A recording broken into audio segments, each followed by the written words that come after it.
Good morning, Rise and Freedom. I'm Austin Peterson. You're watching and listening to the Wake Up America show at wakeupAmericaShow.com. We're glad and thankful to have you here. Click that like button if you're a regular guest of the Wake Up America show. If today's your first time watching the program and you end up saying to yourself, wow, this was really enjoyable. Well, click the follow button as well. We'd love to have you come back here and join us on the regs. Monday through Friday, 7 to 9 a.m. Central Time is the Wake Up America show schedule. So make sure that you put it in your calendar. Come back and join us. Okay, lots to go. Will he stay or will he go? Don't no, darling, I've got to let you know. Will Biden stay or will he go? Joe Biden. What you know, Joe? The Democrats are consuming themselves in a debate over whether or not Joe Biden can stay, whether he will stay, while his family in a Camp David retreat over the weekend is all telling him, go, go, go, go, Joe. It's kind of sad. Feels a little bit like elder abuse. Joe Biden's son, Hunter Biden, apparently leading the chorus, telling him, Dad, you gotta stay in power. You gotta continue to run. You can do it, Dad. Besides, how else am I gonna continue to pay for all of these hookers and all this crack? You know what I'm saying? I need some crack. What's crack-a-lackin'? Good morning, AP for Liberty Shop. What's up, GF Johnson, Steffi P, Jose MMA, Quest Fanning, Andy Opperman, Courtney, AC Martinez. What's up, Tony? How you doing, brother man? Good to see Mighty Megatron here as well. All the crew just hanging out, being cool.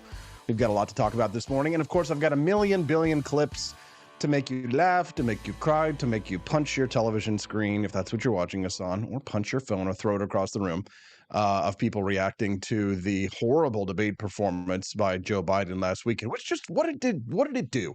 Confirmed what we already knew. But now the Democrats can't continue to lie and gaslight us about Joe Biden's mental health after that poor debate performance last Thursday night. So it is a thing of beauty, and we're going to enjoy all of the Democrats just acting like fools even more than normal. I've got a bunch of clips for you to do that. What's up, John Rail? Good morning, sir. How you doing, brother? Hey, thanks for the baby stuff. We appreciate that. Contributing to the diaper fund and supporting us with your monthly contribution means a lot, because guess what? You're entered in to this month's competition. Well, I guess we just call it a raffle or a giveaway. All of our monthly subscribers are entered in to win free merch from apforlibertyshop.com. And today we're going to do a big giveaway. Yeah, cool. Free stuff.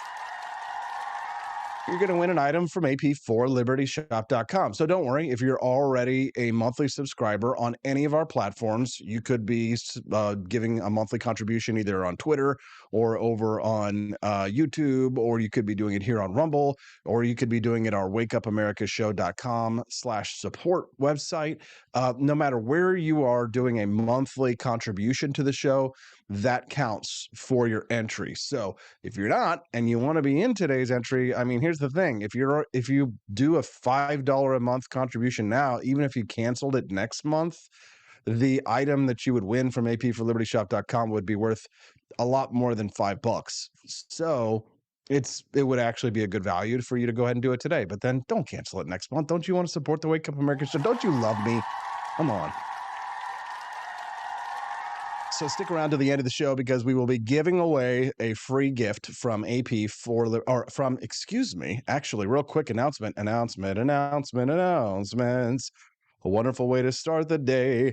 Announcements. We're going through a little bit of a branding shift, if you will. It's going to be a slow but steady shift at the Liberty Shop, and that is going to be that we're moving the branding over to forlibertyshop.com, which is cool.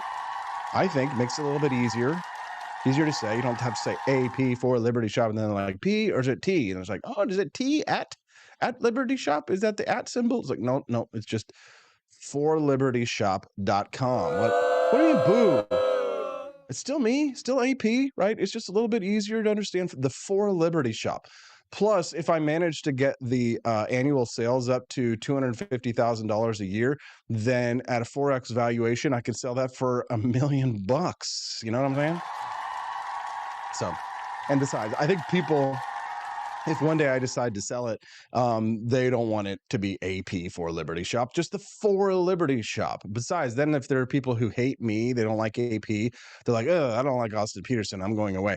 But if it's like, oh, it's the For Liberty Shop, it's just the For Liberty Shop, I just think it's a good brand. Plus, we've started to do all these deals with people who want us to do their merch. So we're starting to like consume the market capitalism. No one can stop us. Taking a big bite out of the world of patriotic merch. So from now on, it's just, I might mistakenly say AP for Liberty Shop, but it's just forlibertyshop.com, where eagles dare. There we go. Forlibertyshop.com. And you'll still see lots of like AP for Liberty Shop, like emails and things like that flying around as we begin this transition. Hopefully it'll be done by the end of the year. So forlibertyshop.com, you will be winning a free token of our esteem if you are a monthly subscriber. Okay, the news. The Chevron deference overturned at the Supreme Court.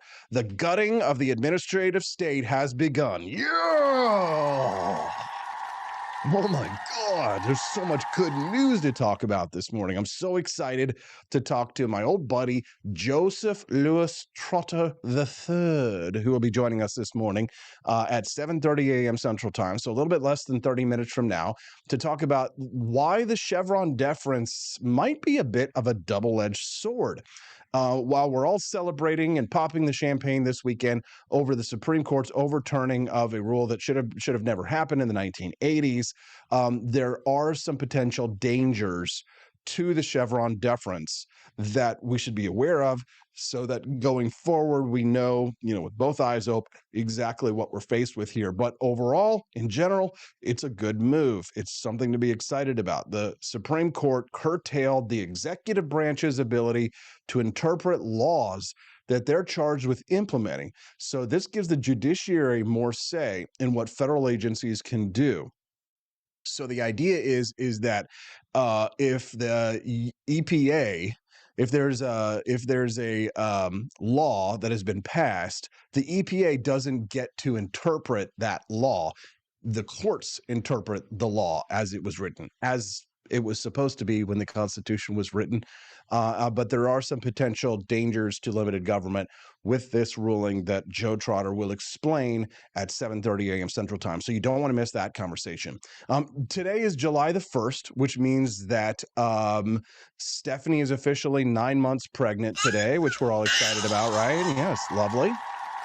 Little baby Hazel will be born maybe sometime this month. The July 29th is the date, estimated date, but could be any day now, which means just a reminder that when that happens, I'm just going to take 2 or 3 days off. Haven't decided yet, but I'll be back to work very soon, and we will bring baby Hazel in on a Freedom Family Friday as well. So at some point after the birth, to introduce her to you, so you guys can see baby P for Liberty. Aren't you guys excited to hear about that? Aww. Yes. But it also means that this Thursday, the 4th of July, that I will be taking the day off. And hey, shut up. It's Libertarian Christmas. I don't take many days off, and I will be taking it off for the 4th of July because it is basically the holiday for people like me whose entire personality is wrapped up in loving their country. You know what I'm saying? So get off my back. I'm taking the day off. I'm spending it with my family. What else have we got this July? There's also other things happening. Oh yeah, all of a sudden the corporations became a lot less gay today. Have you noticed? They couldn't pray away the gay. Yes, if you've noticed today, all of those corporations like Boeing and Lockheed and like, we will bomb the shit out of you, but gay this time. They all have gotten rid of their gay pride flags that are on their profiles and stuff. That it's like they were running away from it. They couldn't get away from the gay soon enough. So, interestingly enough, I saw that Tractor Supply had walked back their diversity, equity, and inclusion policies, which we're going to talk about with Jonathan Miltimore today at 8 a.m. Central Time. Yeah.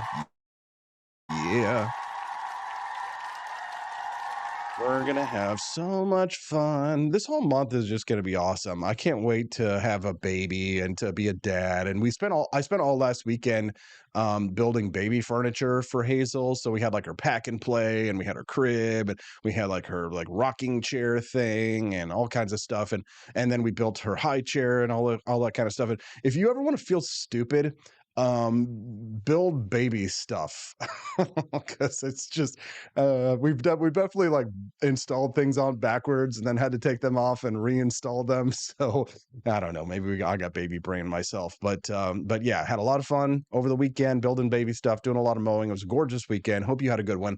Let's talk about the news. Top of the news today: will Joe Biden stay or will he go? Hunter Biden is pushing for Joe to stay in the race. Family was discussing the campaign's future at Camp David after that debate disaster last weekend. So Hunter Biden is the number one saying, "You can do it, Dad. Stay in, Dad. Give me some crack." The family huddled over the weekend with the 81-year-old president at Camp David.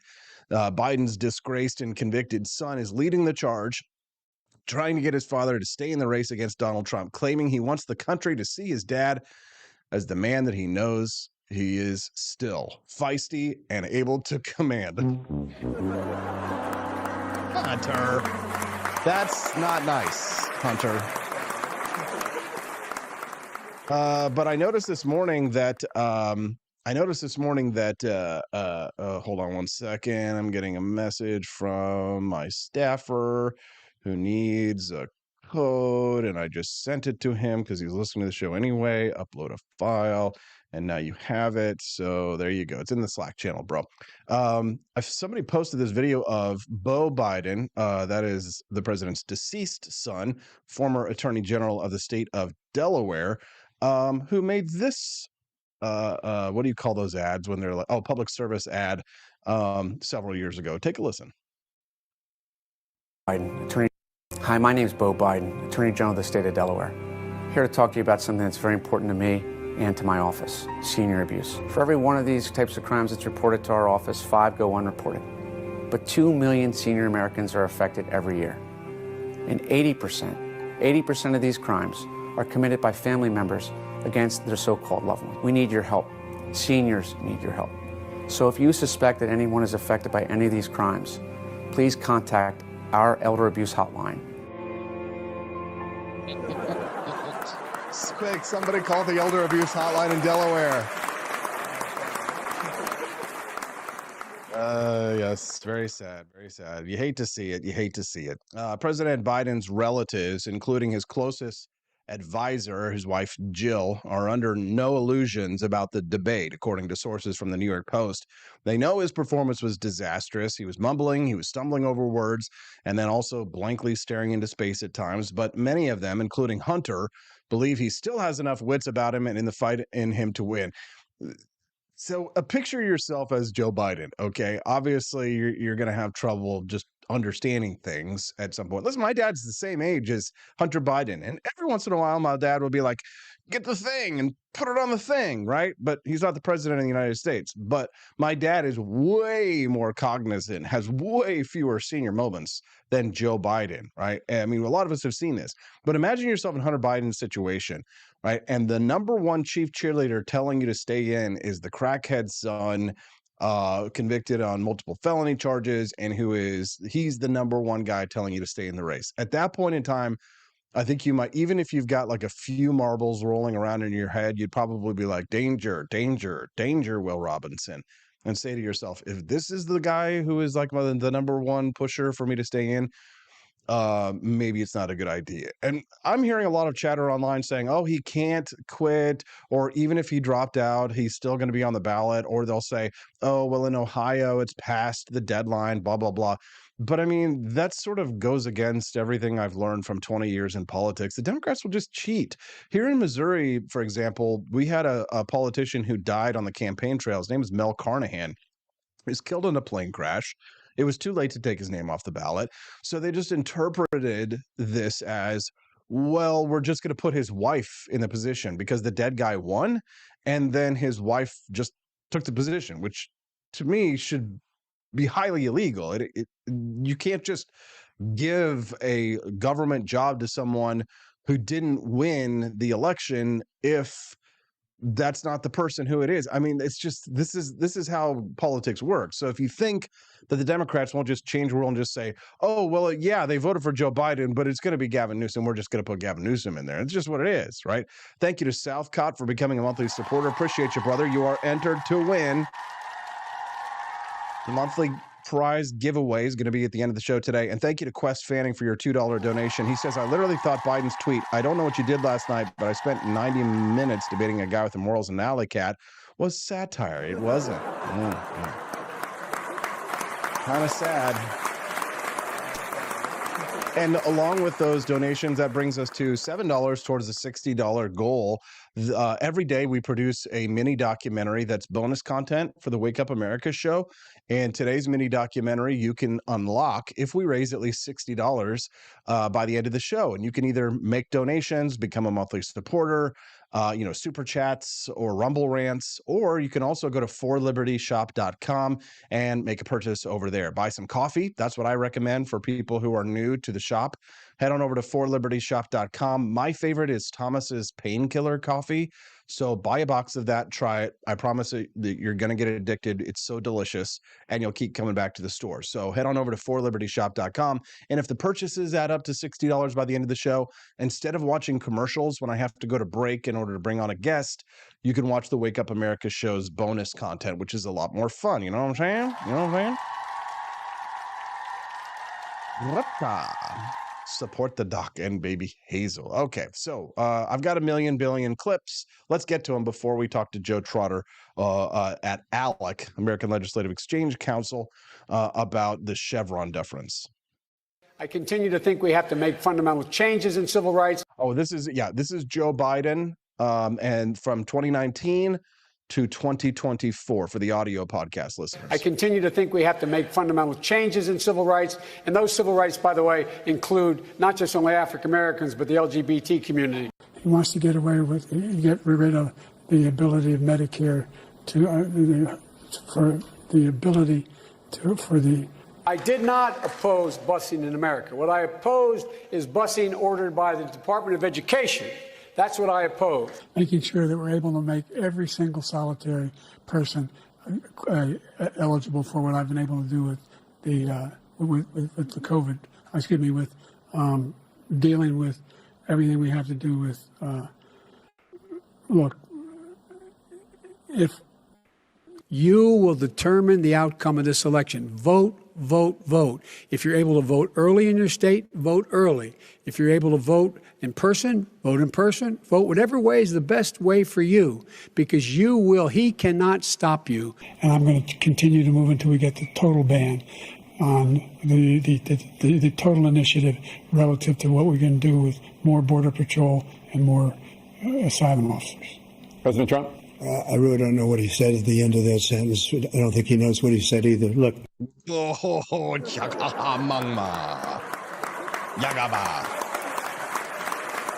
Urs Mommy in the chat says, I will not miss Biden, but we will miss you, Urs Mommy. When are you going to Russia? We will miss you very much. Drummer Goy just joining us. He's late for a very important Why Am I Here? Okay, very funny. How dare you? How dare you show up late? This is top-level Democrat Jamie Raskin talking about the Democrat conversation on replacing Biden. Obviously, there was a big problem with Joe Biden's debate performance, and there's also just a tremendous reservoir of affection and love for Joe Biden in our party. And so this makes it a difficult situation for everybody, but there are very honest and serious and rigorous conversations taking place at every level of our party because it is a political party and we have differences of point of view. I mean, if you compare that to the non-existent dialogue and conversation that took place in the Republican Party after Donald Trump's criminal conviction on 34 counts, it's remarkable. But obviously, there was a big problem with Joe. Man, these guys will do anything. They're so desperate. This is Joe Biden's campaign chair, Jim Clyburn, attempts to use Biden's North Carolina rally following the debate as an example for why you should feel confident in him. Bad performance. I've been around these things. I've been a part of debate preparation before, and I know what when I see what I call preparation overload. And that's exactly what was going on the other night. I saw Joe Biden grabbing for words and phrases and even numbers that he was loaded up with. The next day, he gets to North Carolina, he's freewheeling, and he captivated the audience. And that's what we should do. You know, debate preparation can be tough, but you've got to really do a good job of preparing the candidate, not just with information, but with style, with deflection, and the kinds of things that we did not see in Joe Biden the other night. Didn't they spend like a week, or 10 days preparing Joe Biden for that debate? And I'm pretty sure that Trump did like maybe a day of prep for the debates. Yeah, they spent a lot of time, Mr. Clyburn. But I played this clip last Friday, but I still think it bears repeating. This is a CNN fact checker who actually fact checked what Joe Biden had to say in the debate. Did you ever think you'd see something like this on CNN? He said he's the only president in a while who didn't have any troops dying anywhere in the world. Troops have, of course, died on his watch. He said he's put in a $15 per shot cap on insulin and Medicare. It's a $35 a month cap. He said it's a $200 cap on overall drug spending in Medicare. It's $2,000 a year. He said the border now has fewer crossings than when Trump was in office. That's generally not true. He said, or at least strongly suggested, unemployment was at 15% when he took office. It was actually 6.4. He said Trump wants to get rid of Social Security. Trump doesn't. He said billionaires pay 8.2% in taxes. It's much higher. He said Trump told Americans to inject bleach amid COVID. We know Trump made foolish comments about scientists studying disinfectant injection, but didn't frame it as advice to people. And Biden said the Border Patrol endorsed him. No, its union supported the border bill he'd supported. Never. Jesus. America is a nation that can be defined in a single word. Wrong button. I was excuse me.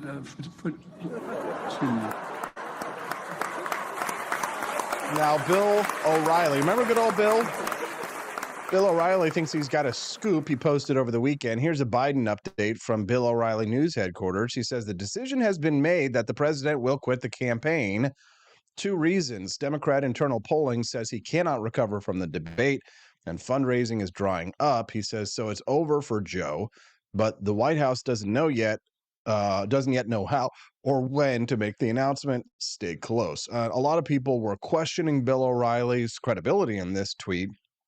And of course, if he ends up being wrong, I think that does really hurt Bill O'Reilly, but I really don't know. I mean, it's hard to say, Bill O'Reilly obviously isn't revealing a source, but if he ends up being right, then I think he did, adds to his credibility. But this is a big risk for Bill O'Reilly to post something like this. So I think it's quite possible. We'll just have to kind of see.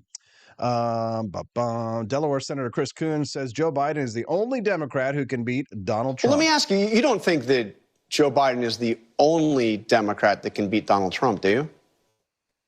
I think he's the only Democrat who can beat Donald Trump. And let me tell you, really? we had... Well, let me ask you, you don't think that Joe Biden is the only... Oh, my God. Oh, my God. I think, bro. Look at my lovely coconut milk mommy, Tulsi Gabbard there. Wouldn't she be a lovely pick for vice president? So wonderful. All right. Well, we haven't raised the amount that we need to go to a bonus documentary instead of commercials. So we do have to go to commercials. Oh, don't be mad at me. You got to get those Rumble Rant donations in. If we hit $60 by the end of the show, then we will play, instead of commercials, we'll play bonus content. So get those Rumble Rants in, or head to forlibertyshop.com. That's the number 4 or FOR. I bought both domains because, of course, I'm smart. Go to forlibertyshop.com, make some purchases, buy some coffee or whatever you like at forlibertyshop.com. If we hit $60, then instead of watching commercials like we're about to go to while I go get Joe Trotter, not Joe Biden. Joe Trotter actually has a house right next to Joe Biden's house in Rehoboth Beach, Delaware. Maybe he's got an inside scoop. He's going to talk to us about the Chevron deference and what it means for dismantling the deep state when we get back on the Wake Up America show at wakeupamericashow.com. The Cantina Crew, this is Elon Musk, the CEO of Twitter. And I just want to say thank you for watching the Wake Up America show. I've decided that Austin Peterson will be the new CEO of Twitter.com, effective immediately. First thing to do, though, is I've got to go and blast off into space.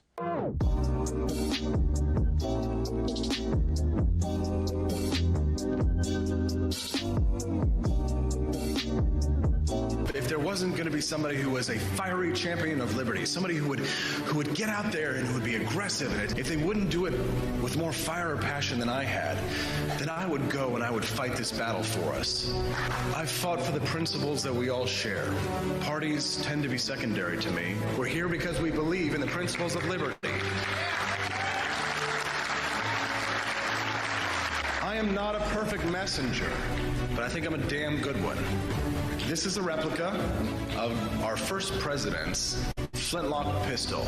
You have my full support, my respect, and my gun.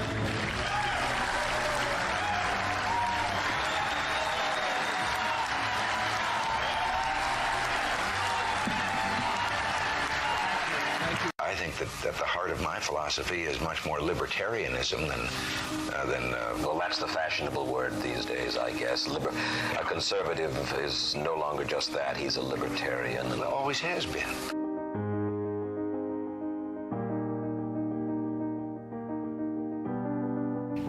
Yet any time you and I question the schemes of the do-gooders, we're denounced as being against their humanitarian goals. They say we're always against things, we're never for anything.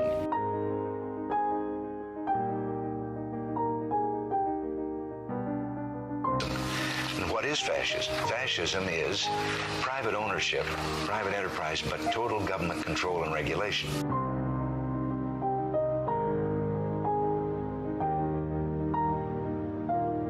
Well, the trouble with our liberal friends is not that they're ignorant. It's just that they know so much that isn't so.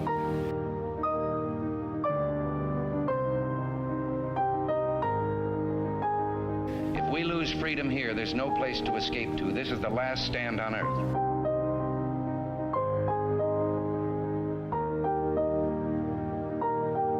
This is the issue of this election. Whether we believe in our capacity for self-government or whether we abandon the American Revolution and confess that a little intellectual elite in a far distant capital can plan our lives for us better than we can plan them ourselves.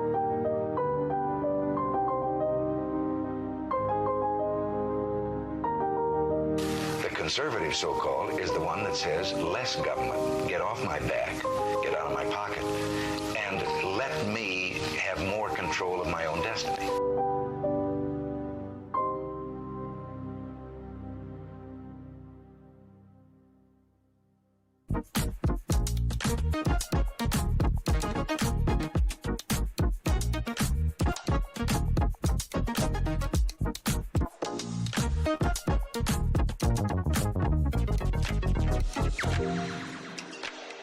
What would happen if I had to pick up the phone, call 911 for one of my family members or one of my neighbors? What would I do if no one was on the other end to respond? What if there was no 911? You can be a part of the solution. Anybody can be a firefighter. Male, female, younger, older. We have school teachers. We have leaders in business. Is me, you, anyone that wants to be. There is no typical firefighter. Do you hate the deep state? Do you reject the Antichrist in all his ways? Do you believe that aliens controlled LBJ to assassinate John F. Kennedy? Did you know that the shot can put chemicals in you that will make you more sensitive to 5G? Do you love America? Do you want more freedom? Do you like smoking hot red-headed libertarians? Then the AP for Liberty shop is for you! Check out all the awesome new merch and have a happy new year! Fight the deep state, reject the Antichrist! Visit AP for Liberty shop and get your patriotic merchandise now, or the deep state wins!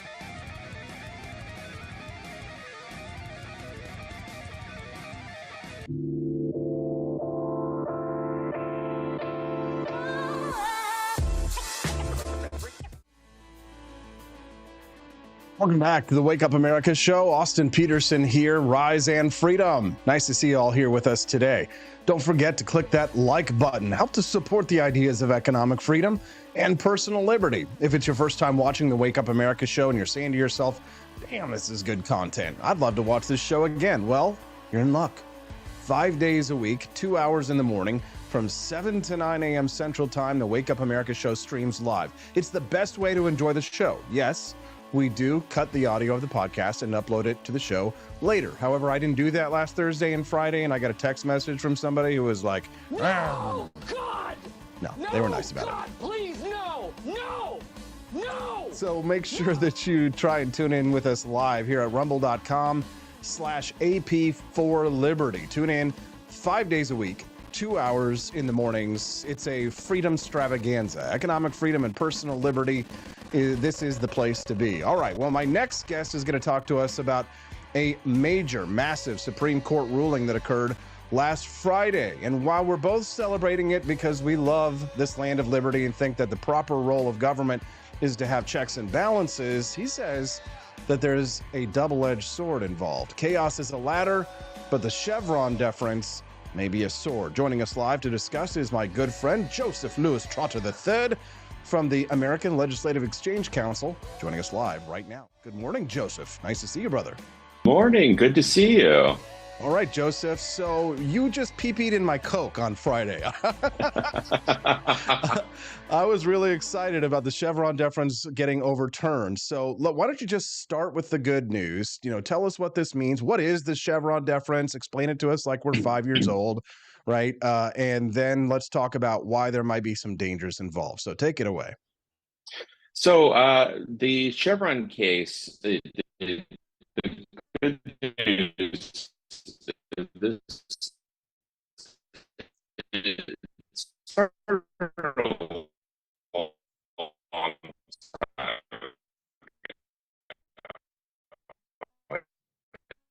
Let's pause for just a moment. Joe? In the 80s. Hey, Joe. Pause for, Chevron, sorry to interrupt you, Joe. Pause for just a moment, bud. Environmentalist organization got into a Joe, pause for just a moment, Joe. We're getting a little bit of feedback, a little bit of static. And they wound Joseph, wait. Sorry, Joe. Joe. Went all the way up to the Supreme Court. And so Joseph was breaking up there. I know. Sorry, guys. We're going to try it again. Joe will hopefully rejoin us here in just a second. I'm going to send him another one. He probably couldn't hear me. We were getting some pretty bad static and feedback.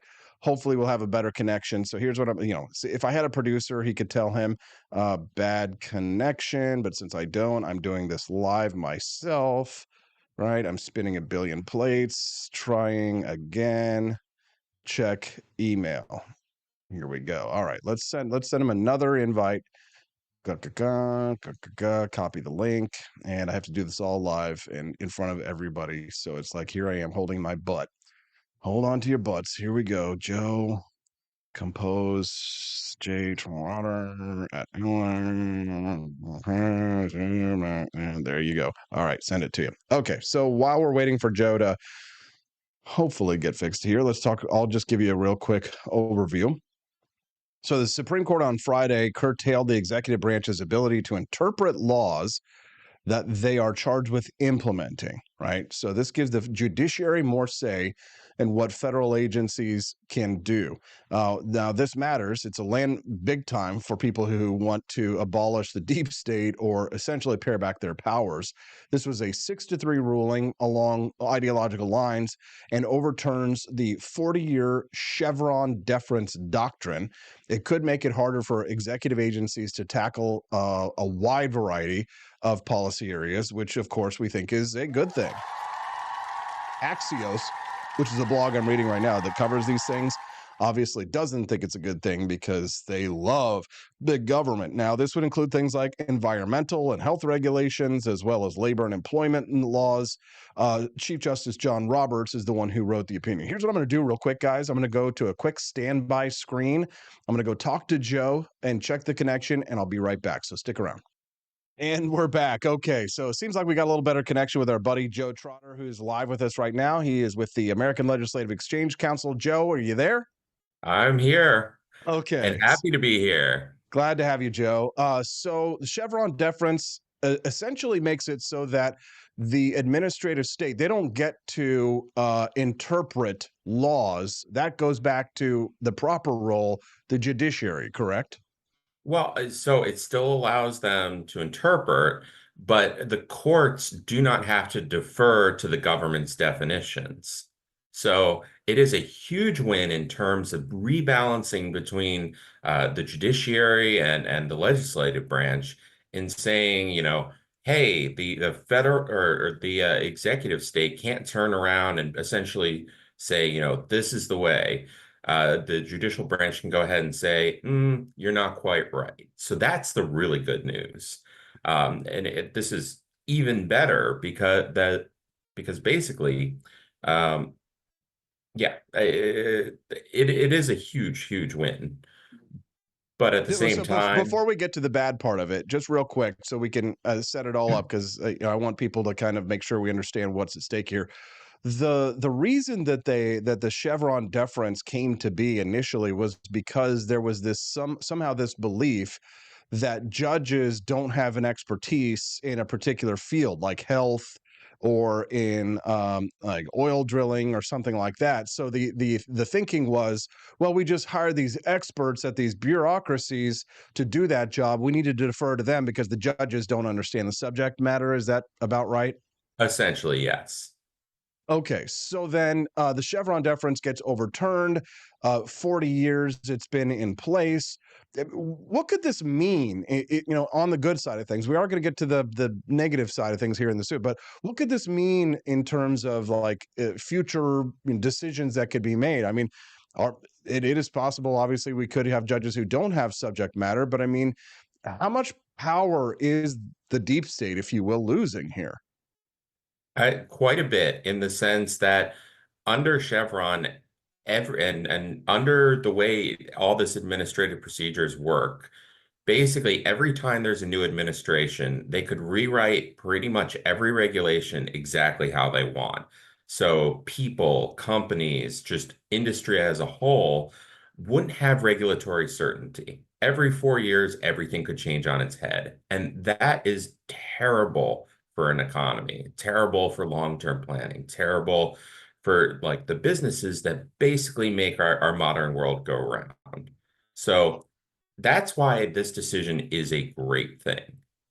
Okay, now it's time for you to pee in everybody's cornflakes this morning, Joe, and talk to us a little bit about where the danger resides in this decision.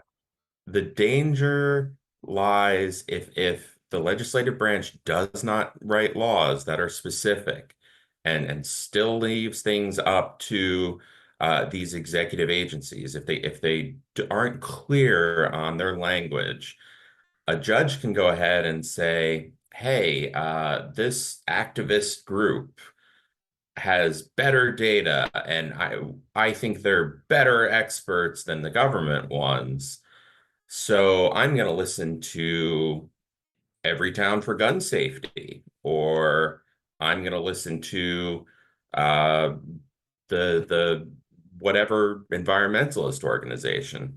It puts a lot more power in the hands of the judges to go ahead and listen to these other groups that may not be particularly friendly towards liberty, or may not be particularly friendly towards just essentially common sense. That's where there is a bit of danger. You were talking to me about this story of a man who got busted in DC with a black powder firearm. Can you explain that case to us and how the Chevron deference, if it had been overturned, might have been, deleterious to that man's gun rights? Yeah, so he wasn't even caught with a firearm. He was caught with just the lead bullets, no powder, no firearm, just the muzzle loader that you stick in the bore and put down. He was a deer hunter. So when he got in front of a judge, he said to the judge, well, when they talk about bullets being banned, black powder firearms even aren't even considered firearms in the eyes of the law. And the judge said, well, it makes a projectile go forward. And according to the Merriam-Webster dictionary, this is a bullet because it is the projectile that goes forward. I mean, it was pretty insane. So he went ahead and the man had 50 bullets, convicted him for 50 felonies because that's the way things work in DC. And he was able to turn around and on appeal go, hey, this is what the administrative agencies called a bullet. It's the powder, the primer, the projectile, everything. This is not what the regulation says. And so his conviction wound up being overturned. But that's where giving judges too much power and letting them essentially decide about things where they are in no way, shape, or form an expert can get a little bit dangerous. Dangerous because under the ATF's determination of what constitutes a bullet, it had to have a primer and it had to have like a lead jacket. I think was remind me of what the ATF definition Just was. it's just powder, casing, primer, and then yes, the actual what is considered the bullet. But the way he was reading the law just didn't take into account any sort of expertise beyond, again, what he read in a dictionary. So it led to a lot of trouble for this guy. Okay, so then the Chevron deference actually helped him in that case in the sense that he was able to point at the bureaucracy's definition of what was a bullet in order to get himself off of the hook for 50 felonies that he had because he had 50 not bullets according to the ATF, but bullets according to the judge that convicted him. Is that about right? Yeah. Okay, so I'm hearing word about the lawsuit extravaganza that's coming up, and I know that the American Legislative Exchange Council definitely deals in this area. So I'm curious, what do you think is going to happen in the near future now that Chevron has been overturned? Good, bad, indifferent? I mean, are there going to be a lot of lawsuits? If so, what do you expect to move? Are you hearing any rumblings there in DC? There are going to be a ton of lawsuits, and in the short term and near term, it's going to be great. This is one of those precedents where if you are not the party in power, you are going to have a lawsuit extravaganza, and it's going to be great. It's going to put a lot of power back in the hands of, again, the judicial branch, and it's going to rebalance back to legislators. But my big word of caution would be to the state legislators across the United States and in Congress, be precise with what you are trying to write a law about, because otherwise it's going to be left in the hands of judges who suddenly can take facts, figures, and analysis from not just the federal agencies, but can really consider um, some of the Looney Tunes activist groups as well. What else are you guys working on over there at ALEC these days, Joe? Oh, we have an annual meeting coming up, and this is one of our just best years ever in terms of model policies submitted. We're working on all kinds of things. At nuclear, I know with me, I'm working on nuclear energy, looking at environmental accelerators to basically slash red tape to go ahead and help projects done by nonprofits. Just all kinds of great stuff, and we're gearing up for a new session. It was just a banner legislative session last year. It's just so exciting what's happening in the States right now. Oh yeah, for sure. I had a really great conversation with Jonathan Williams a couple of weeks ago, talking a little bit about some of the dangers that are involved in the potential tax increase if Joe Biden manages to get reelected, because they're threatening to let the Trump tax cuts expire, which seems to be out of spite because those tax cuts helped build the most powerful, biggest economy that the world had ever seen during the Trump years. So it is a little scary thinking about the fact that those might be getting ready to expire, especially as baby is coming, and I'm thinking about the economy of the future. So it's good that Alec is out there talking about these things and fighting for liberty. Joe, you work for the American Legislative Exchange Council. Is there anything else that you want to share with our listeners about what you guys are doing or plug before we let you go today, sir? I would just say look look forward to the next legislative session. We have such a great group of legislators who are out there fighting the good fight in Missouri, in particular, a great group who are pro-freedom, looking to keep taxes low, cut down on just the size of government, cut down on regulation. It's just an exciting time to be working in politics. It sure is, Joe, and we're glad that we see you out there on the vanguard, the spearhead, if you will.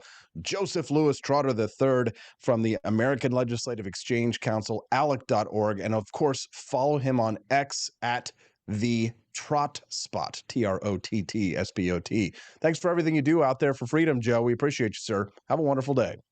Thank you. Thank you very much. Let's give him a round of applause. Yes, sir. Yes, sir. Joseph Lewis Trotter III. He and I have been buddies since like 2000 and 12, I want to say 11, 2011, 2012. Yeah. So we go way back. He was in my wedding, and we've always hit it off. We hit it off. Actually, I think we didn't like each other at first, or maybe he didn't like me because I was kind of a jerk. And then for whatever reason, we just hung out and now we're friends. That's how a lot of guys' relationships are. You know what I'm talking about? I think the fellas for sure know what we're talking about, where it's like you meet a guy for the first time and you don't like each other. And listen, I'm not saying he wasn't a jerk or anything like that. It was probably me.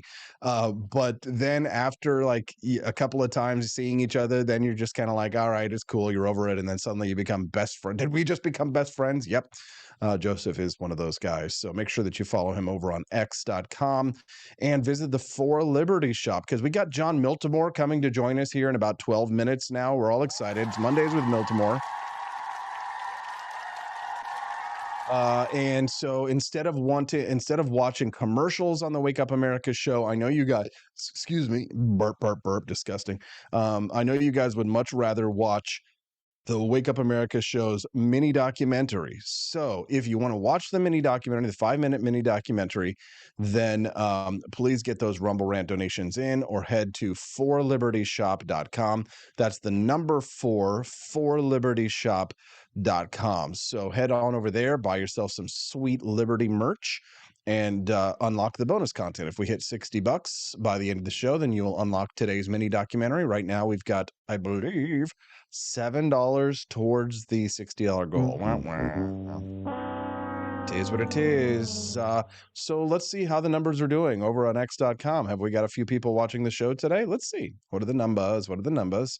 We are at 449 people over on X. That platform's growing like crazy, man. You'll love to see it. And then on rumble.com, we've got 210. What's up, my Rumblers? What's up, my Rumblers? N-word. And then, of course, there's like one person watching us over on Twitch, but maybe not even really. And then have we got some people joining us over on youtube.com? What's up, my YouTubers? I think we do. Let's check it out. Feminism has changed men's behavior. Has it, though?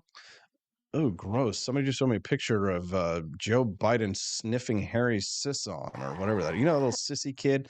Let's see here. Do we have people on YouTube? Yes, we do. JP, Jason Britt, Waco AI, Dash, and Trump 1. What's up, peeps? Trump 1 says this was the correct ruling, the Chevron deference, but I don't believe it will undo or stop the 3-letter thugs. Well, I think it will make a positive impact, but I'd be curious to hear other people's thoughts on that as well. You can send us a text at 573-319-1586. Again, that's 573-319-1586. All right. Well, speaking of Tulsi Gabbard, and I see you guys talking about gray streaks in hair, let's hear what she has to say about the debate from Thursday. If you've been paying attention to any of the chatter after the debate between President Biden and President Trump, you'll hear a lot of people saying that President Biden should step aside. Here's the reality, though, is that whether or not Biden is replaced by the Democrats, the insane and dangerous policies of the Democrat elite are going to continue. That's not going to change, because this has never been about Joe Biden. It's always been about the Democrat elite and their friends staying in power so that they can continue to push their agenda to engulf the world in war and to continue their theft of our liberty. Now, listen, I know that a lot of people are like, yeah, she's a Democrat, blah, but I mean, they could do a lot worse than Tulsi Gabbard for vice president of the United States. You know what I'm saying? I kind of like that rhetoric. Vivek Ramaswamy posted these two headlines 7 days apart from the New York Times, June 21st and June 28th. Here's the New York Times on June 21st headline. They wrote, "How misleading videos are trailing Biden as he battles age doubts." Y'all remember when the White House was like, these are cheap fakes? Remember when we were having this? It was like last week. We were talking about cheap fakes. The White House was saying, don't believe your lying eyes about Joe Biden. A flurry of recent clips, many of them edited or lacking context, laid bare a major challenge for the president as he tries to persuade voters he has the energy for a second term. June 21st, okay? Now June 28th. It's frightening. Democratic voters worried by Joe Biden's struggles in debate. Democrats found President Biden's performance disconcerting, while Republicans were in a jubilant mood. Republicans pounce. Swing voters were flummoxed. I mean, come on, New York Times. 7 days apart. They were telling us for weeks, months, not to believe our lying eyes about Joe Biden's debate performance. But some Democrats are still telling us not to believe our lying eyes. My people are very much Biden, Kamala Harris.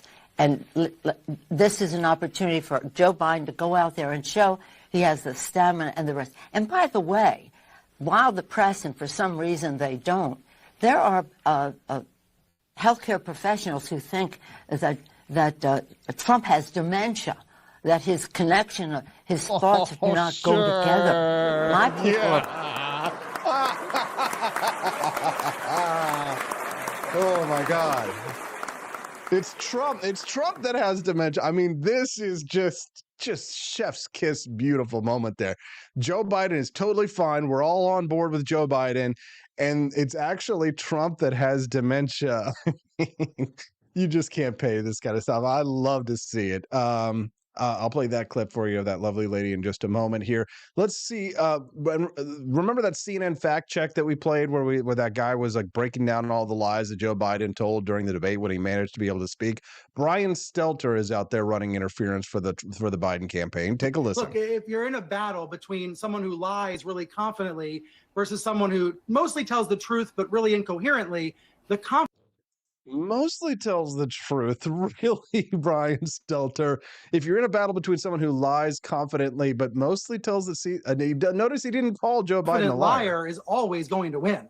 And I think many millions of Americans who don't want to see Trump reelected were yelling at their TVs, wanting Biden to fight back harder, wanting to see an actual debate, an actual fight. They didn't get that. They came away disappointed. And it makes me wonder if there will be any more debates at all. Oh my God. That's CNN for you here. Joy Reid, she was also reacting to the Biden debate last week. What did she have to say? They didn't do any original reporting. They didn't follow up. They didn't do any work. They didn't do any of their own work at all. They just ate it up and then they regurgitated what the Wall Street Journal said. That's the worst form of so-called journalism out there. It's not really news at all. And that's my biggest complaint about this. Yeah. They said this could be an election decider, Joe Biden's age. Well, that's true if the media obsesses over it and ignores Trump's flaws. Oh my God. Head to 4Liberty Shop today and get yourself some patriotic merch. If you go to 4libertyshop.com, I highly recommend you check out our delicious Founding Flavors coffee collection. It's delicious. I'm drinking Washington's Revolutionary Roast this morning. That has 5 stars. People love it at 4libertyshop.com. My favorite, number one favorite, is Thomas's Painkiller.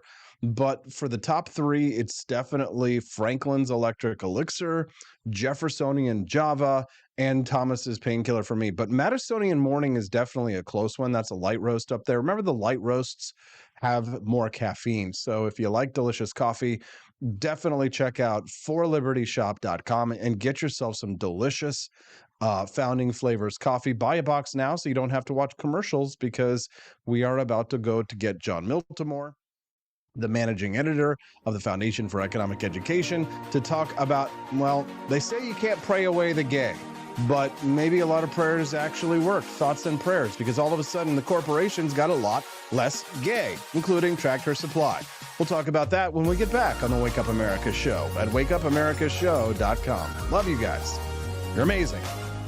Expanse of time, a year might seem like a mere moment, but oh, what a year it's been. In September 2022, Austin and Stephanie Peterson embarked on a journey to wake up America. They began humbly, with just 20 souls tuning in, learning, listening, and though challenges arose, like the looming shadow of YouTube demonetization, their spirit never waned. And now, thanks to you, thousands rise with the sun to join them, to listen, to engage, to be a part of a community. So here's to you, and to Wake Up America, for memories shared, for friends made, for the journey ahead, and for never, ever forgetting to rise and freedom. Happy anniversary. I'm Donald Trump, and I approve this message. Believe me, Austin Peterson is the best. He's got the greatest Wake Up America show I've ever seen. Whenever I tune in the mornings and watch the live stream, let me tell you, he has got the absolute best content. I love his guests. It's just a total blast to watch, and I highly endorse and recommend the Wake Up America show. It's terrific, believe me. Is the outdoor your home about as exciting as a library? Then spice it up and unbore your space with our custom metal signs. Crafted with love and a bit of libertarian magic, you can customize your own metal sign at ap4libertyshop.com. So head to ap4libertyshop.com, customize your own metal sign today.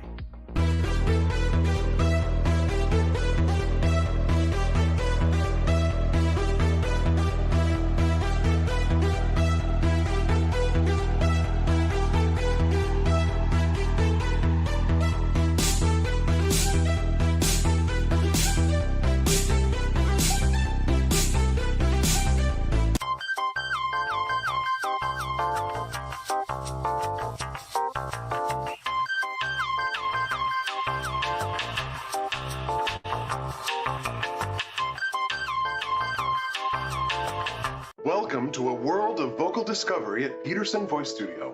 I'm Justin Peterson, here to guide your musical journey. Envision a place where your voice reaches new heights, where every note tells a story. We embrace all singers, from the enthusiastic shower vocalists to aspiring stars, ensuring each voice finds its unique rhythm and tone. Are you ready to elevate your voice? Visit petersonvoicestudio.com and sign up for remote lessons tailored just for you. Let's begin this melodious journey together.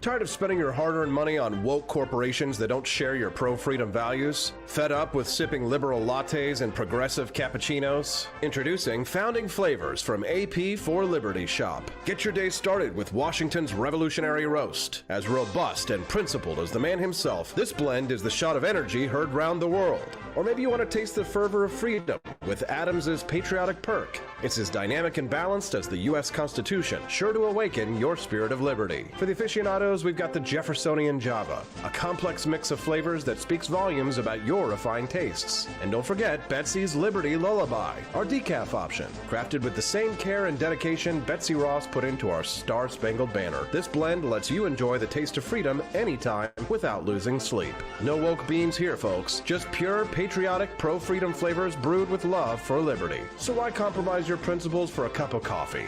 Stand up for your values, perk up your patriotism, and start your day the American way. Get your founding flavors at ap4libertyshop.com.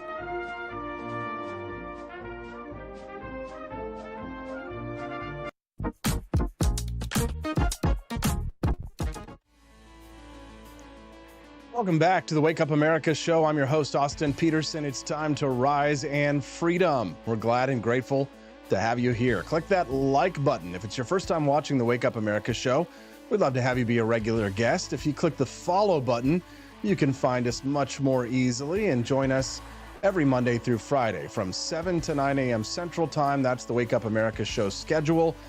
It's a 2-hour tour de force of fun and economic freedom and personal liberty. So make sure you click the follow button before you leave today so that you can join us on the regs. All right. Well, it's time for us to get to the news. They say that you can't pray away the gay, but you can certainly boycott it. Tractor Supply is backing off some of its diversity, equity, and inclusion standards. How did this happen? And why did it happen so fast? Well, a social media blitz by a former Hollywood director spread fear among company leaders that diversity criticism would hurt its business. Let's talk to a man who knows a thing or two about that. That's John Miltimore from the Foundation for Economic Education, joining us live for Mondays with Miltimore. How you doing, Uncle Milty? Hey, I'm doing great. How about you, AP? Doing fantastic, sir. I spent all weekend building baby furniture and getting ready for the imminent delivery of our child, and I'm super excited about it. And now I'm here with you Monday, so I'm feeling fantastic. You feeling good? I am, yeah. You know, big story to talk about here. The Tractor Supply was, I didn't even see this story until you sent it, and then I saw it was in Morning Brew this morning as well. Just to jump into it, like it is part of a broader shift I think we're seeing with corporations pulling back from ESG and sort of this idea of what corporate social responsibility.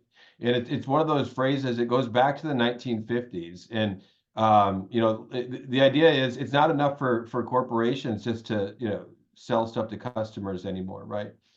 They have some sort of larger responsibility to improve society in these other ways.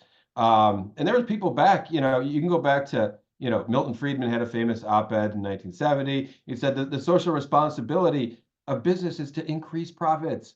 And he said that's what companies need to be focusing on, serve your consumers, and you can go back further, and Harvard Business Review talked about the dangers of social responsibility, in the 50s. And so we're kind of forming this, monolithic society where you have everyone, not just government, but corporations too, trying to imprint, they're overstepping their bounds, instead of just having a private life and a public life, everything was sort of becoming a public life. And today, you had corporations for decades trying to navigate this. And I think, we're seeing like people are saying, well, no, you sell us stuff, but we don't need all your values attached to it. So I think a return to that, is a healthy thing.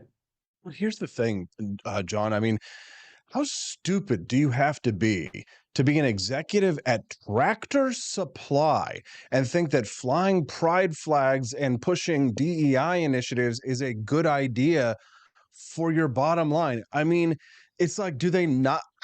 They don't. How do you not know your audience there? It's like going to a Luke Bryant concert and getting up there and having two dudes making out on stage and thinking you're not going to get booed off of the stage. I'm not saying no matter how you feel about consensual relationships between adults, this is just a stupid business decision. How dumb can these corporate execs be? The parallels between this and the Dylan Mulvaney thing last year at Bud Light are really strong, right? Like it was the same, and I wrote about the Mulvaney, issue with ESG, and sort of the implosion there last year, several pieces.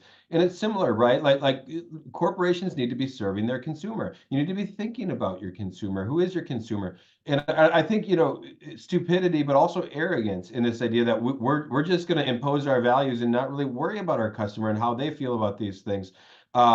It's something like there's an arrogance. There's a problem when you're placing your own values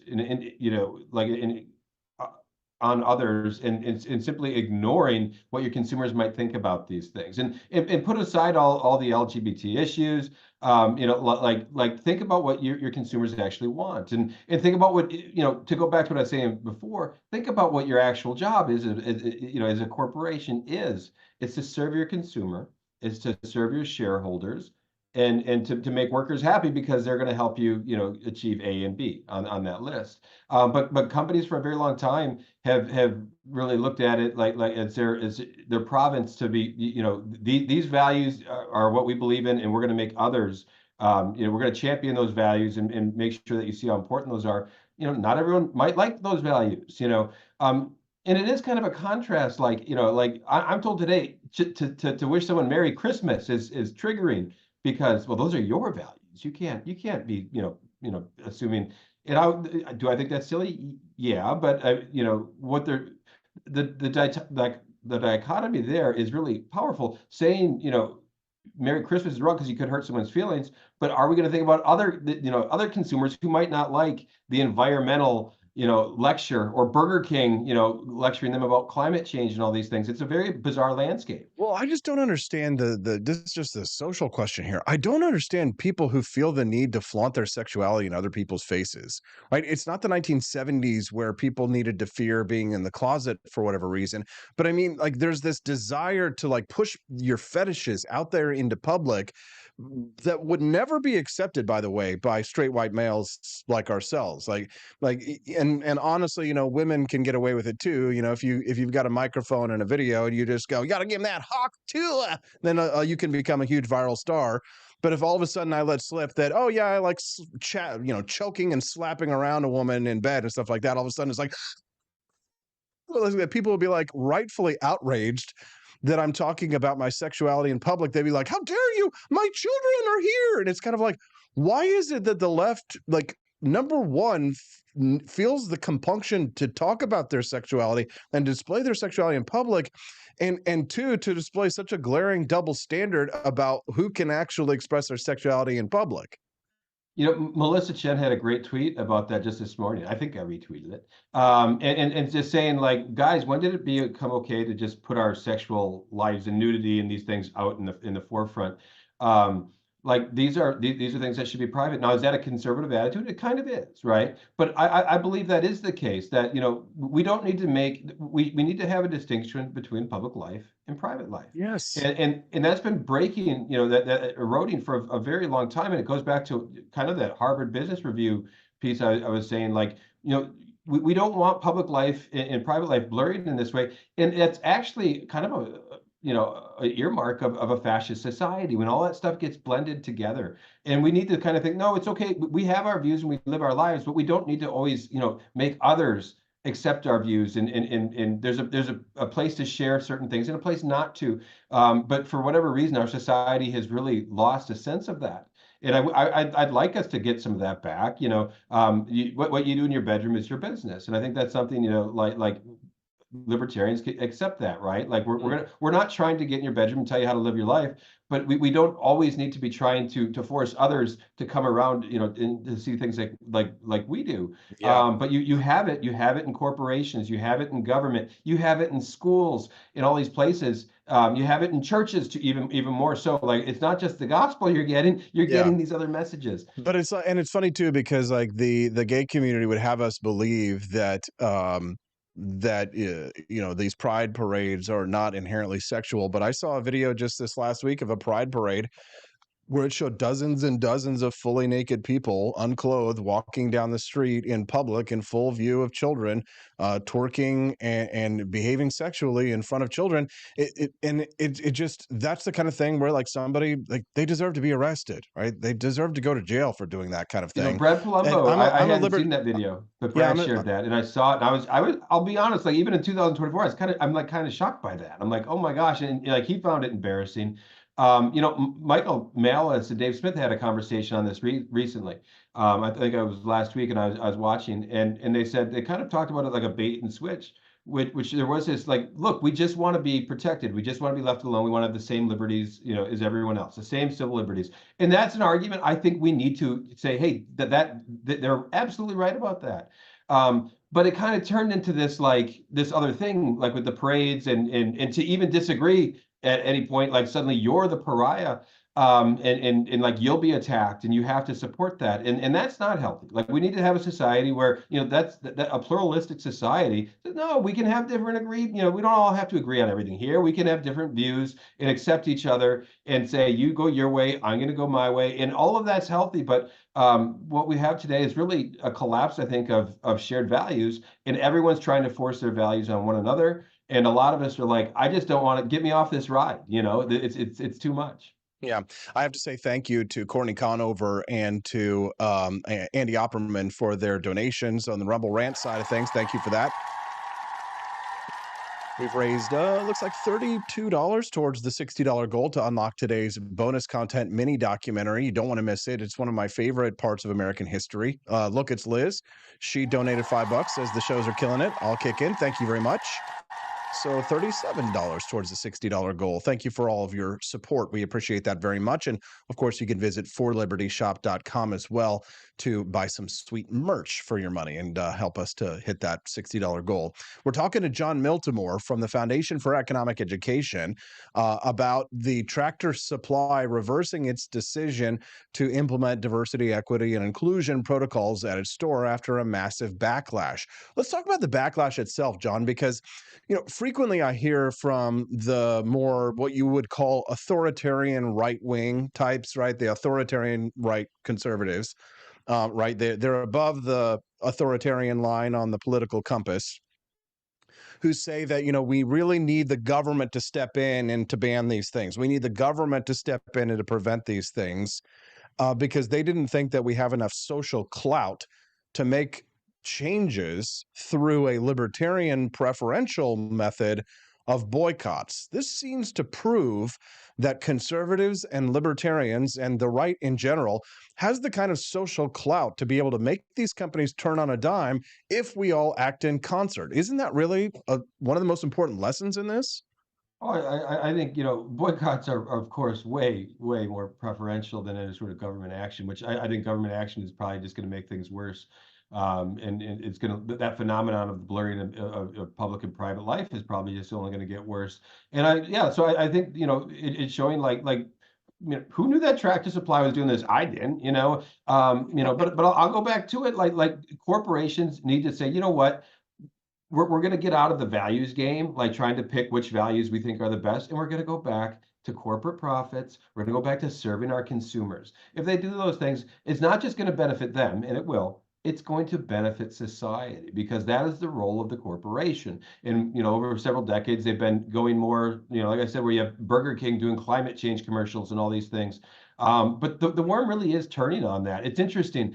If you look, there was a New York Times article just a few months ago on the massive, pull of capital from these ESG ETFs. And $14 trillion was pulled, and then two other major indexes pulled funds too. And this was from the leading index in the world of environmental social governance. And so I think what you have now are people saying, look, okay, maybe this was a pendulum swinging way too far. Maybe we need to get our eyeball on serving customers, increasing shareholder profits.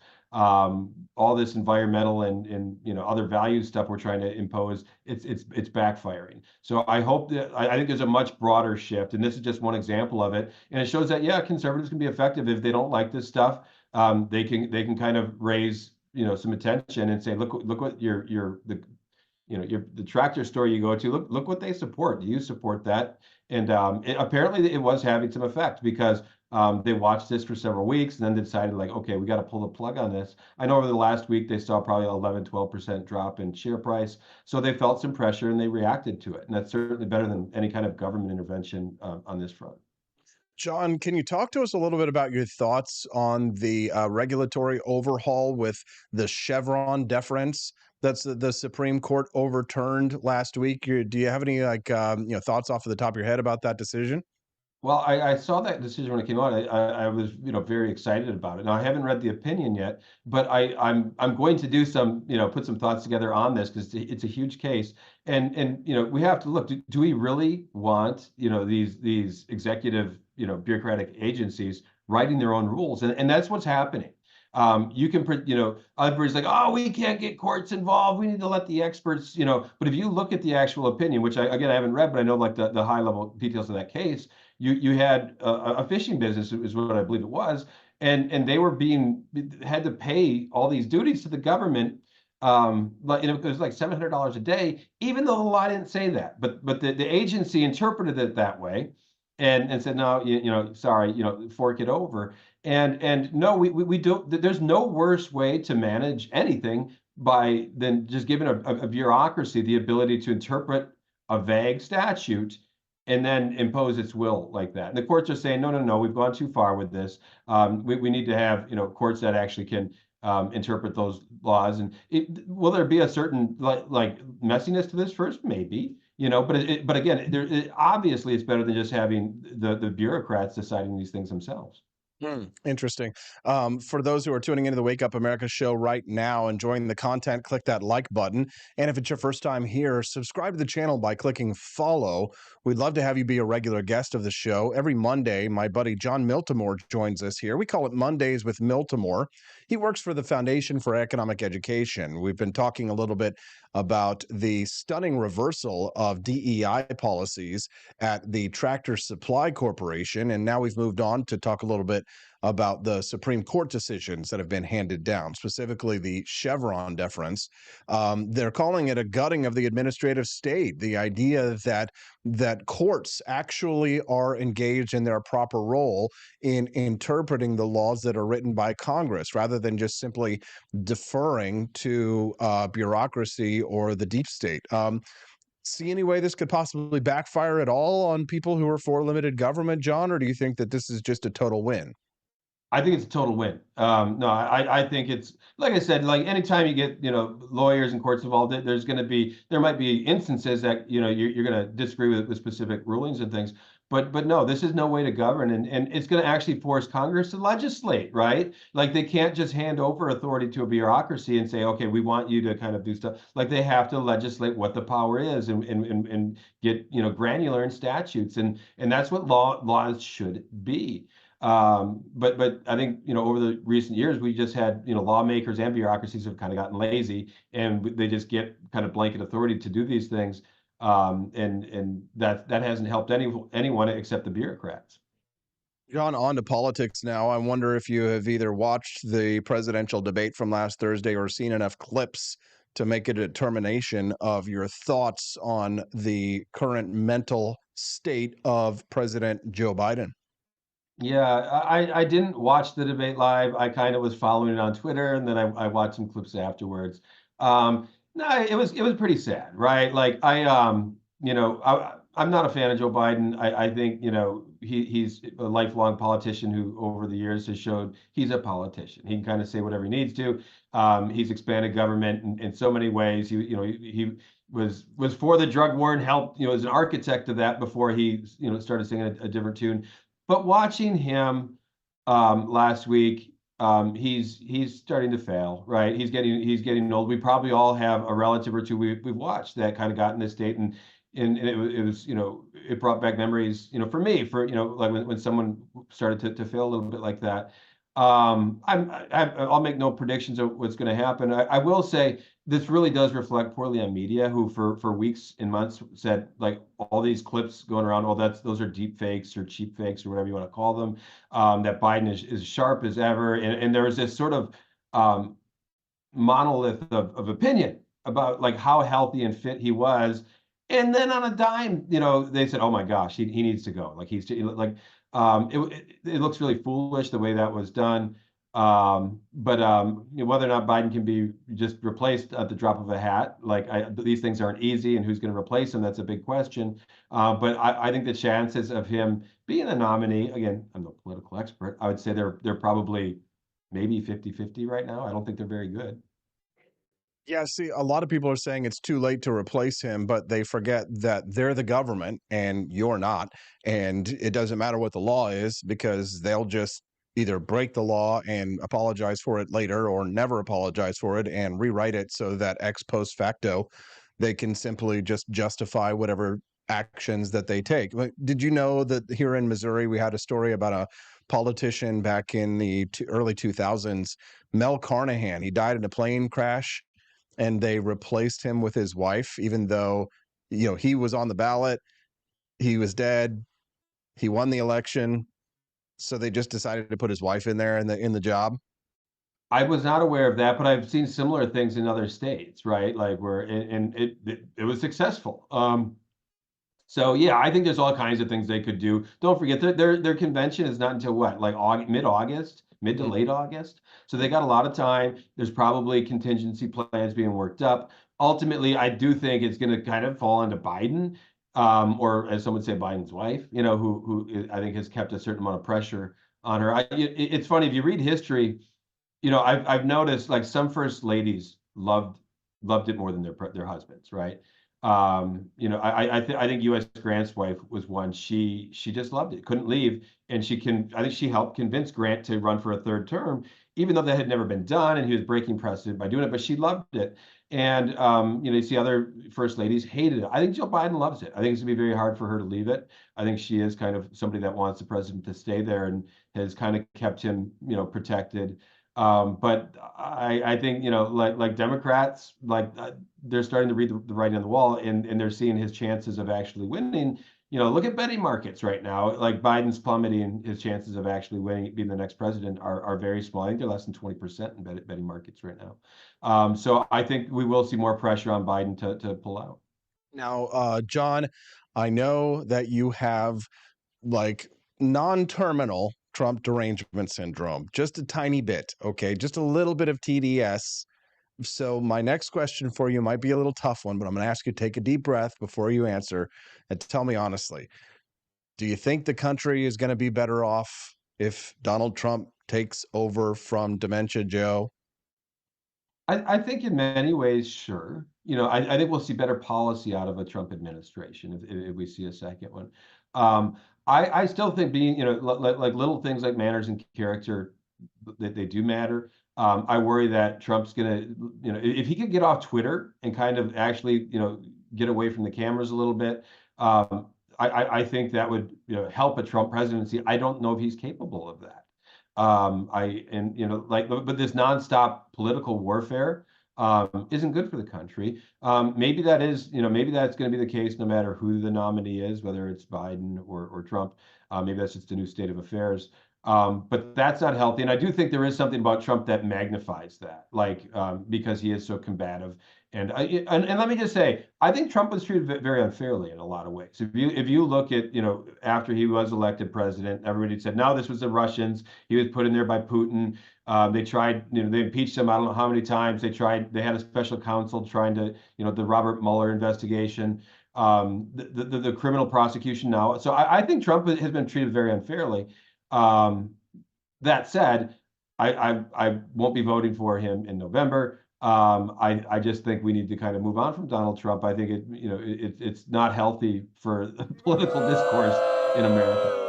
Well, even if it isn't healthy, it is absolutely hilarious. And if we're all going to hell in a handbasket, I plan on going down laughing and having a good time. John, anything else you want to share with our listeners before we let you go today? Nope, just check out all our content on fee.org and check me out on Substack. I write under the Take by John Miltimore. Okay, The Take by John Miltimore. Hey, John, good to see you here on this Monday, and we look forward to seeing you again next Monday. Have a wonderful day. Great being with you, AP. You have a great week. You as well. Let's give John a round of applause. What say you? That's great stuff. All right, we are so close to unlocking the bonus content, the mini documentary. I know you guys want to see it. You don't want to let it happen that it goes away forever. God! No! So God, get those please, Rumble Rant no! donations No! in. What say you? No! Let's see where we're at right now. Oh, so you did unlock the bonus content, didn't you? Wow. The old book guy stepped in for the win. All right. Well, we are continuing our theme of lesser-known conflicts that helped to shape the American Republic. So enjoy today's bonus content, the mini documentary produced lovingly, handcrafted by robots for you today on the Wake Up America show. We'll be right back. Don't go away. Enjoy the bonus content. This is the good stuff here at Wake Up America show. Wake Up America show.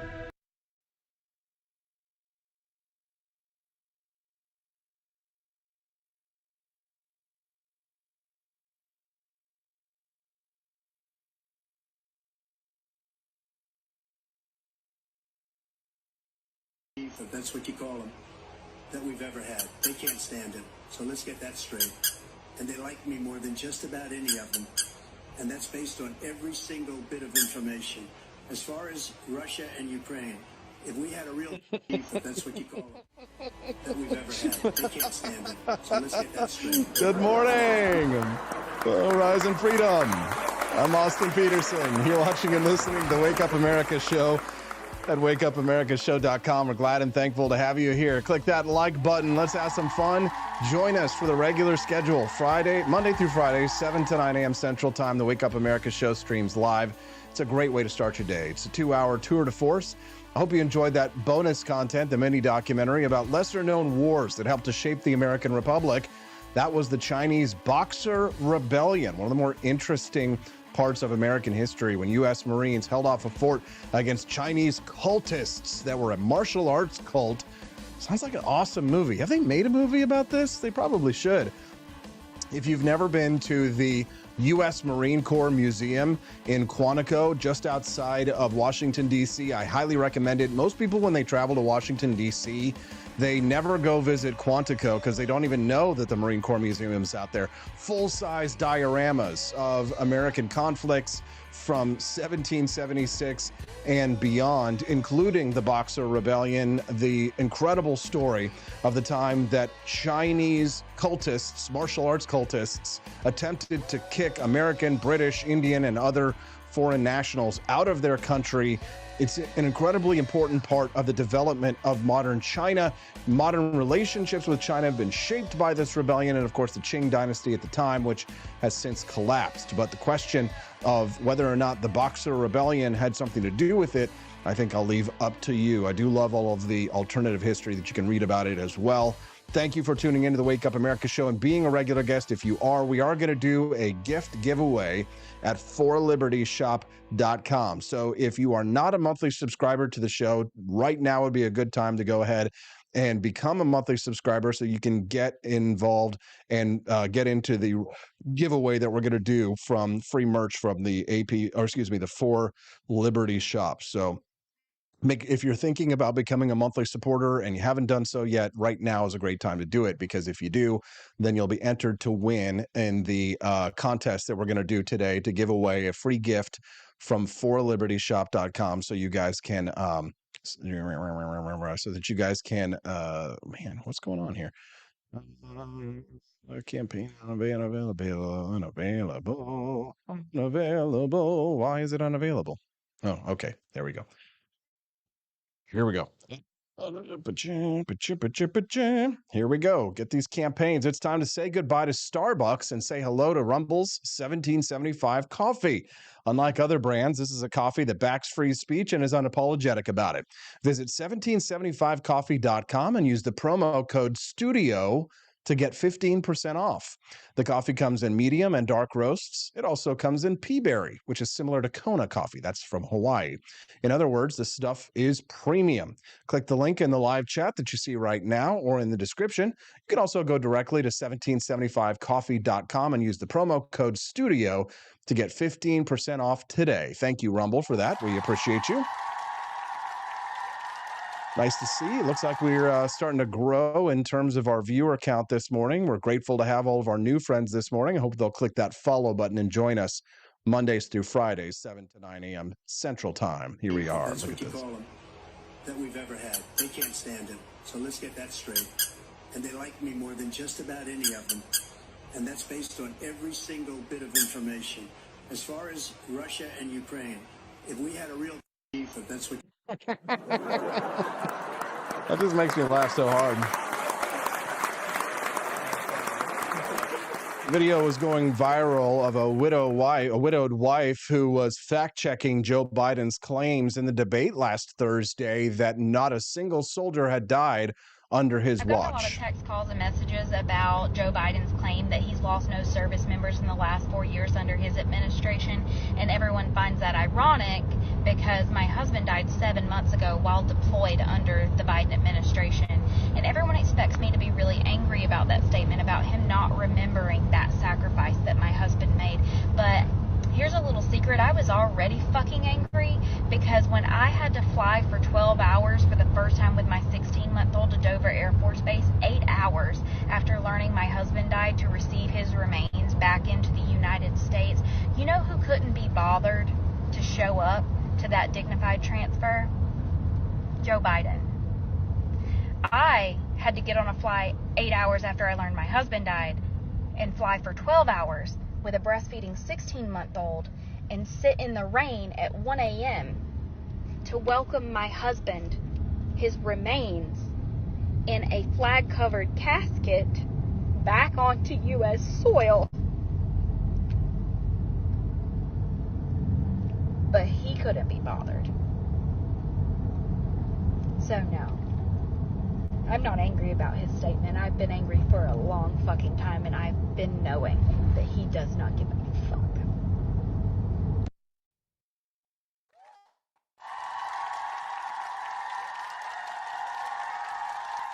Absolutely unbelievable. This video shared by Russell Brand over the weekend shows the cognitive decline in time between 2019 to 2024 of the president's mental health. Take a listen. I continue to think we have to make fundamental changes in civil rights. And those civil rights, by the way, include not just only African Americans, but the LGBT community. He wants to get rid of the ability of Medicare I did not oppose busing in America. What I opposed is busing ordered by the Department of Education.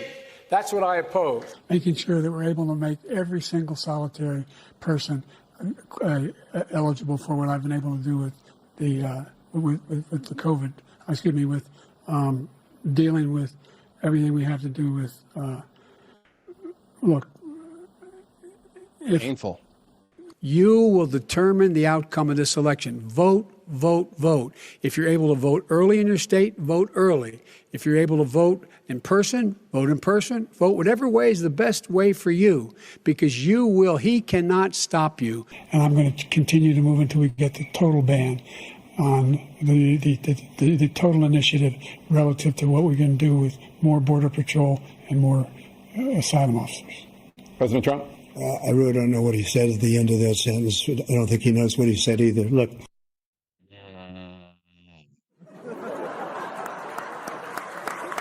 It's painful.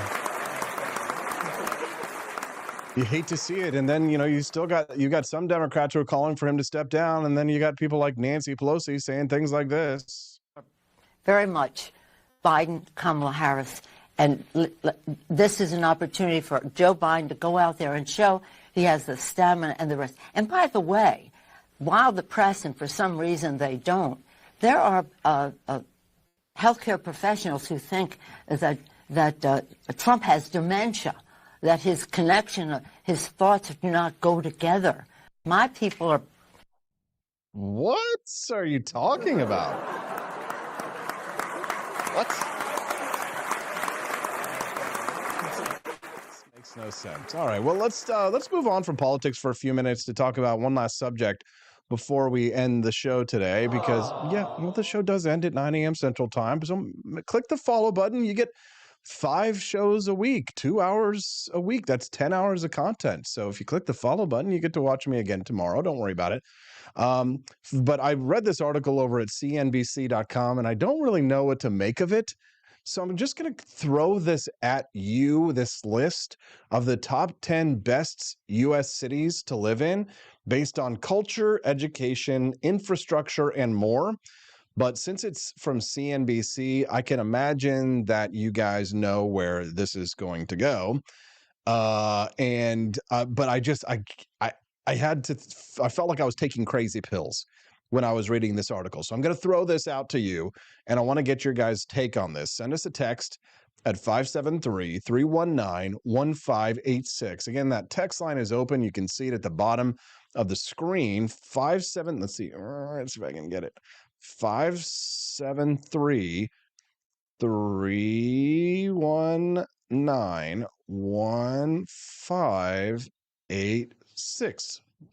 There you go. So, so we're going to talk about the 10 best U.S. cities, according to CNBC, from Atlanta to San Francisco. Okay, so the Economist Intelligence Unit, which is in no way an oxymoron, released its annual Global Livability Index in 2024, which evaluates cities worldwide for their livability. The report examines 173 cities globally based on 30 indicators that are organized into 5 different categories: stability, healthcare, culture and environment, and education and infrastructure. Then they ranked it on a 100-point scale. For the third year in a row, Vienna, Austria ranked as the world's best city to live, which is ridiculous. They don't even have streets there. You have to take a boat or swim if you want to cross the street. What the hell?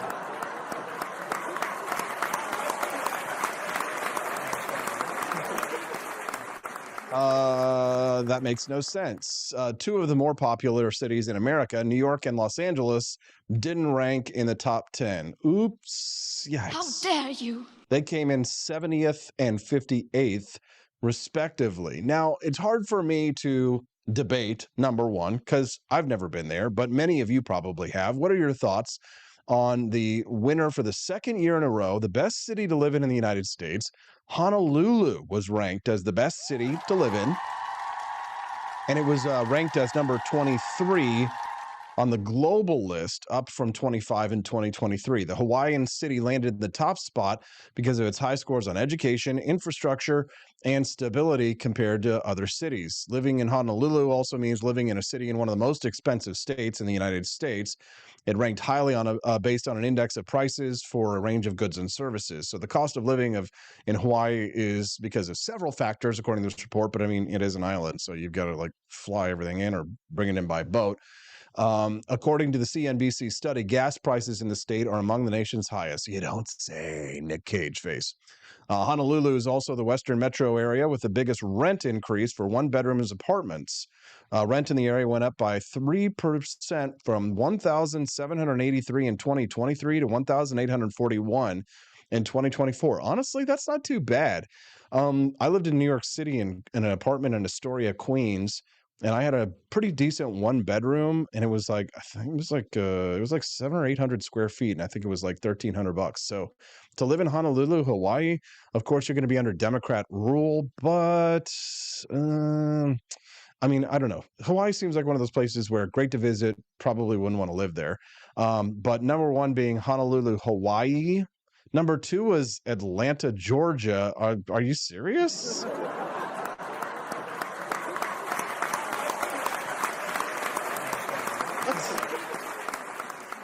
Number two, Atlanta, Georgia makes no sense to me. I mean, listen, there's some nice places in Georgia.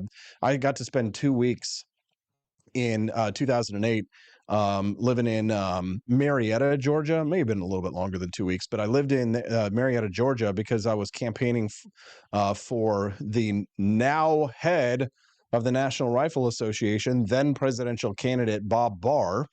And got to live. It's like what, an hour outside of Atlanta or so. It's not too far outside, but Marietta, gorgeous, absolutely beautiful part of Georgia, northwest Georgia, I believe. Really enjoyed it. So there's some nice places in Georgia, but Atlanta, top city, number two top city to live in the United States. Mighty Megatron says Marietta is disgusting. Cobb County is nasty. Well, I had a good time there. It's probably, maybe it's changed since 2008. It is 2024 after all. Another one, number 3 on this list, Pittsburgh, Pennsylvania. What in the hell? Now listen, Honolulu, I could understand. First Class Scout corrected me on my geography, says that Vienna is Austria, not Venice in Italy. Vienna is lovely. Oops, dummy. You're an idiot, Austin. I always get Vienna and Venice confused. Yeah, Venice, terrible place to live. Vienna, Austria, apparently very nice. Sorry, I'm stupid. Number 3, Pittsburgh, Pennsylvania. I have been to Pittsburgh, Pennsylvania. It's not a very nice place to live. It's kind of scary. Do not recommend. Maybe some of the suburbs of these cities is what they're talking about here. So I could understand Honolulu, Atlanta, no. Pittsburgh, no. Number 4 made me spit out my Founding Flavors coffee this morning. Top 10 best cities to live in the United States. Seattle, Washington.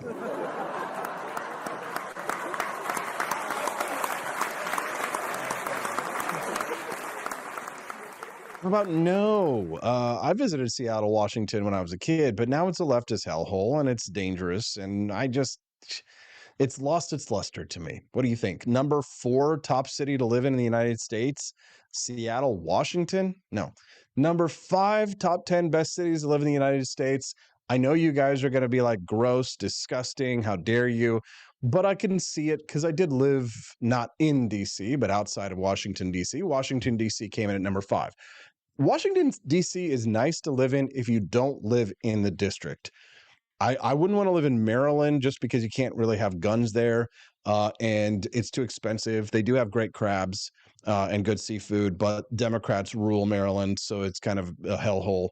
But Virginia, very nice. Lots of canoe trips taken down the Shenandoah River, beautiful Civil War battlefields, lots of conservative Republicans and libertarians.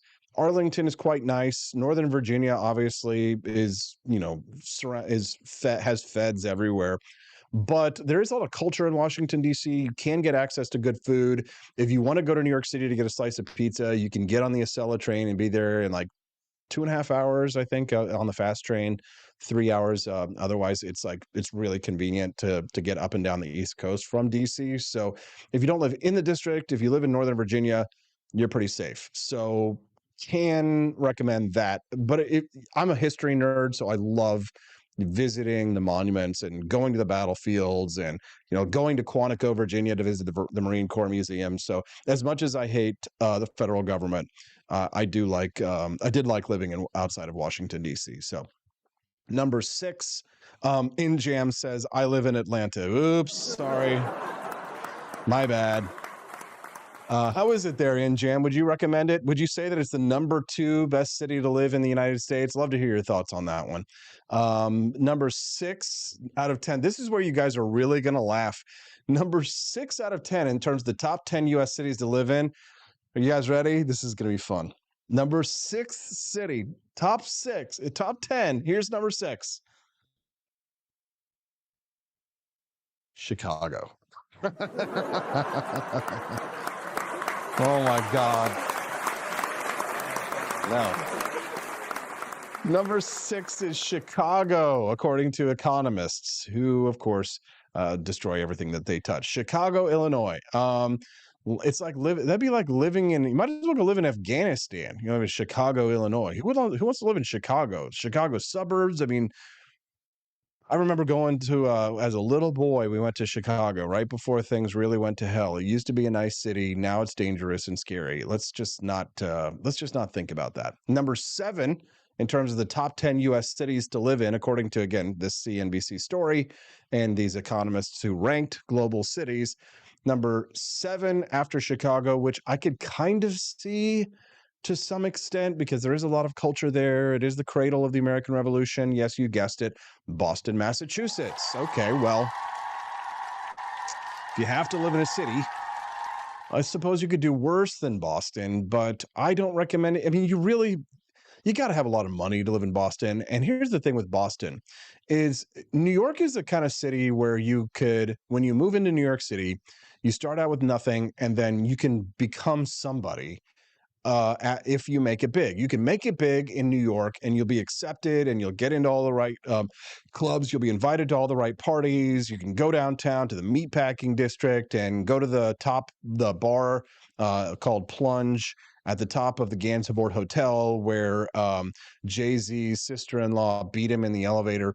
And have a fantastic time. And New York, you can go from zero to hero in New York. It's not the same thing in Boston. In Boston, you're never going to get accepted in Boston. That's where the Brahmins live, right? The sort of patricians of the United States. And it doesn't matter how rich you get. It doesn't matter if you try and work your way up into certain society and sort of social circles in Boston. You're never going to be accepted by the elite of Boston unless you have the right last name or you come from old money. It's just how Boston is. That's the culture. Number 8. I could see living there one day to a certain extent, but honestly, there's lots of other places in the state that I could see myself living before I would ever go there. I do like to visit there. This is more of a visit place than live. Miami, Florida, number 8 out of 10. As far as cities go in the United States, I guess, yeah. I mean, it's beautiful. It's got wonderful beaches. You've got beautiful people walking around everywhere, but it is loud and it's annoying. The people are always revving up their supercars. If you were young and rich, Miami is a great place to live. If you're a young pop star, superstar, and you can afford to have one of those houses that's on the water on an island, and it would be an incredible place to live. But when you get a little bit older and you don't want to listen to people revving up their Lamborghinis, at 3 a.m. in the morning, and you're past your partying phase, Miami, I think, falls a little bit further on down the list because, as you can see, I'm definitely past my partying phase. Number 9, San Francisco, California. What are they smoking? Where are they living in Are you talking about living outside of San Francisco, California? Because, again, another one of those cities where it would be great to visit, and I do visit there. I've got some in-laws that live out there, so it's nice to visit. It's fun. They've got great food, right? They've got good culture. But living in San Francisco, it's so damn expensive. Maybe Silicon Valley, right? If you work in tech and you want to go out there and work for Google or Facebook or what have you, but I would not want to live in San Francisco, just personally. That's up to me. What are you guys thinking about that? And then number 10, another what the F over here on this story is Minneapolis, Minnesota. What? So yeah, the 10 best cities to live in the United States, according to a bunch of economists who are so smart that they're stupid. So yeah, 1, Honolulu, Atlanta, Pittsburgh, Seattle, Washington, Chicago, Illinois, Boston, Massachusetts, Miami, Florida, San Francisco, California, Minneapolis, Minnesota. There you go. That's the list, according to economists who are dumb. Whew. Boy, the show really flew by today, didn't it? Here it is, 8:50 p.m. How dare you? Think about pushing this button. Yes. Okay. So it's no longer AP for Liberty Shop. It's now For Liberty Shop, right? So at forlibertyshop.com, you'll exit through the grift shop. At forlibertyshop.com, however, you thought I forgot. Oh no, I didn't forget. We're going to do a free gift giveaway right now to all of our monthly subscribers. If you've been thinking about becoming a monthly subscriber to the Wake Up America show, $5 a month, $10 a month, $17.76 a month, then you get entered into all these awesome free prize giveaways. So if you haven't done it yet, today's a great day to do it. And then you'll be entered in for next month's prize drawing. But it's time for us to do a gift certificate giveaway, or excuse me, not a gift certificate giveaway, but it's time for us to do a prize giveaway over at forlibertyshop.com. For those of you who are monthly subscribers, we do have a gift to give you now. Are you guys ready to see who the winner is of today's gift from forlibertyshop.com? Okay, so I've gone through the list and chosen someone at random to win a prize from forlibertyshop.com. That's the number 4, forlibertyshop.com. And today, for becoming a monthly subscriber to the show and for supporting the Wake Up America show to help us to build the next generation of Liberty ideas, you, John Rail, have won a gift from forlibertyshop.com. Congratulations, John, if you're out there, if you're watching this morning. If not, we'll make sure we get in touch with you. If you'd like to become a monthly supporter for the Wake Up America show, help us to produce more content like what you're watching today. Help us to support the next generation of Liberty fighters. We've got so many projects we're working on behind the scenes that you won't believe it. So help us to support these ideas, to get them out to more people, and of course, keep the lights on around here in the studio.